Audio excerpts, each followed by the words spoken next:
Hi, friends. Hi.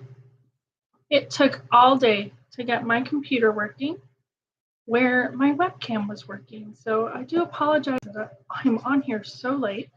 I wanted to welcome you to week 4. This is our welcome introduction video for He is Risen. This is called Bright Hope for Tomorrow. It's written by Sarah Doss. I did put the questions from this short little introduction week below. You can answer them in the comment section or in your notebook or your book. So, when we last met, we left 2 Marys at Jesus' tomb, sorrowful and silent and waiting. It strikes me that many of the seasons of our lives are marked by waiting, feelings of solitude. We often feel left alone with our longings, unmet hopes, or desires. The good news of the gospel and the good news of our study this week is that God never leaves his children alone. He promises to never leave us or forsake us, even in the most difficult of times.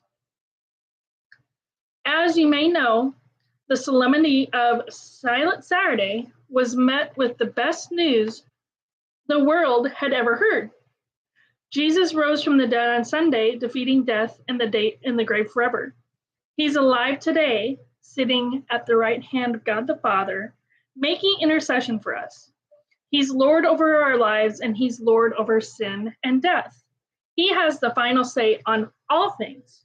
So he has the final say of our eternal security, life with him forever. But we're getting carried away here. So this week, we're going to discuss Jesus appearing to many of his followers after his resurrection. Wouldn't you have loved to have been a fly on the wall to witness the very first appearance that Jesus made? I think that would have been really cool. Can you imagine the expressions on his followers' faces? I imagine it all to be pure joy and confusion all at the same time. We will watch as Jesus forgives Peter for denying him and restores the sometimes bumbling disciple. Don't we all identify like that sometimes? To the work of his kingdom ministry. We're going to take some time to really unpack how and why the resurrection matters for those of us who follow Jesus thousands of years after his resurrection. And we're going to finish our study this week by focusing on Jesus' last commands to his followers before he ascended into heaven. We've got a lot of ground to cover, but I'm glad to say that after the grief we walked through last week, this journey is bursting with light and hope to spare. As we launch into this week of the study, take time to consider what these moments would have been like for Jesus' followers. After following the man they believed to be the Messiah for years who was suddenly gone, they must have wondered what was to become of them or the truth that Jesus had taught them.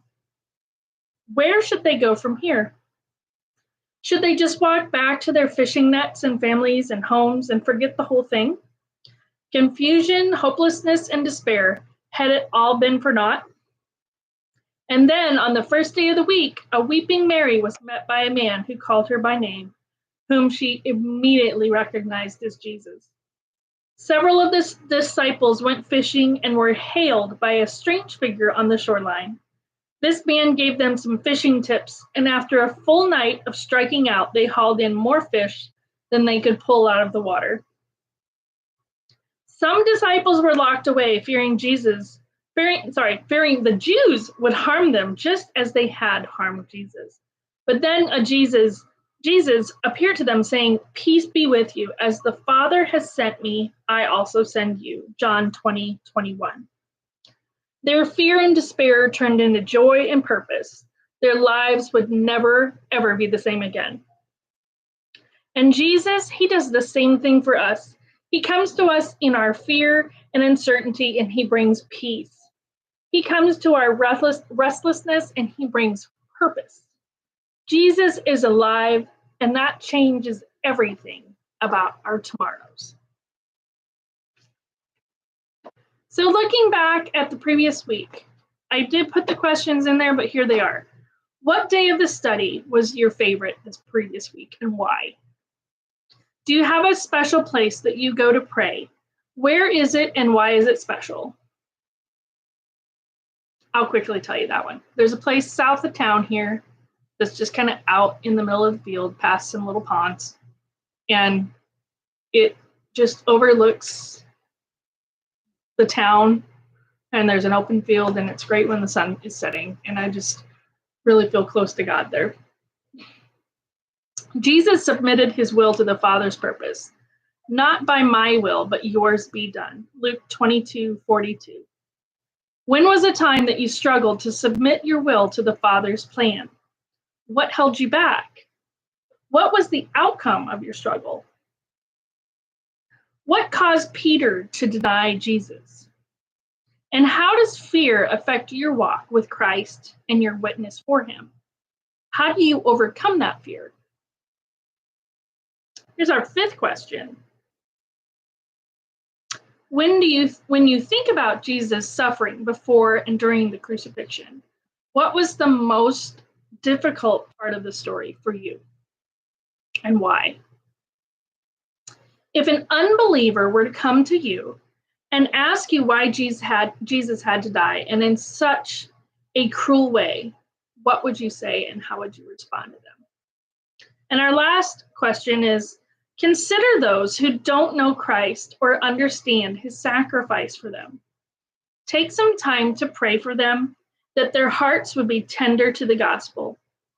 Tell God your willingness to share his story with those that you've mentioned. All right, guys, I will be right back on, and we will start on day 1 of week 4. See you in a little bit.